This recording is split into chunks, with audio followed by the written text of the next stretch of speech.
That's it. John Heilemann is managing editor of Bloomberg Politics and co-host of The Circus on Showtime, a division of CBS. Good morning. Good morning, guys. Morning, guys. Good to have you here. We want to get to the ratings in a moment. I mean, the polls in a moment, but Our ratings are very good, though. Oh, boy. That's right. Paging Dr. Freud. They're tremendous. We are the fastest growing morning show. They're tremendous. They've been huge. Yeah. we'll get to polls in a moment. Is all this leaks from WikiLeaks about the Clintons and money and Bill Clinton's speeches having an impact? I don't look. I mean, if you looked at the polling, which you said we get to in a moment, the answer to that question is no, in the sense that I think for a lot of voters, all of this stuff feels like inside baseball to them, and it's not stuff that affects the real lives of real people. And doesn't feel like something they already knew. And I think it feels it's confirming suspicions that people had that these operations, that the Clinton Foundation was at the nexus of charitable donations, personal money making on behalf of Bill Clinton, that it's all like a little seedy. And certainly this Doug Band email lays out in detail the extent to which and the aggressiveness to which, with which they brought to bear on the commingling of the doing of good works and the enrichment of the former president. So is this race getting tighter, and why? I don't think the race is getting appreciably tighter. It's the case that she has a much bigger lead at the national level than she does in the battleground states. Not surprisingly, they're called battleground states for a reason. They're tight.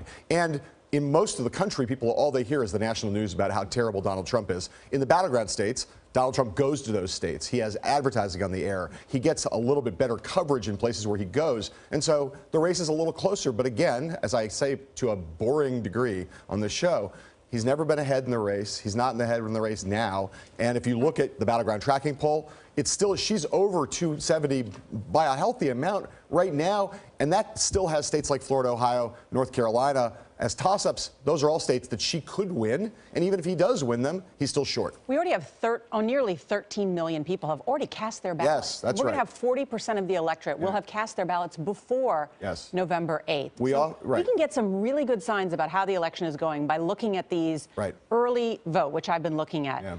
Florida and North Carolina, where traditionally Republicans do well on the absentee vote. But with early voting, the Democrats have pulled even, sometimes slight ahead even in North Carolina. Right. We always say when we are talking about the election, we say if the election were held today, and people say, well, it's not held today. There's still time between now and Election Day. Well, actually, in this case, you flip it around the other way and you say, well, the election's actually has already been being held for some period of time. And this is the place where when we talk about why does the ground game matter? It matters because the Clinton superiority on the ground is giving her an advantage in terms of banking those early votes. Do you see anything that Donald Trump can do in these closing days to turn it around? Anything?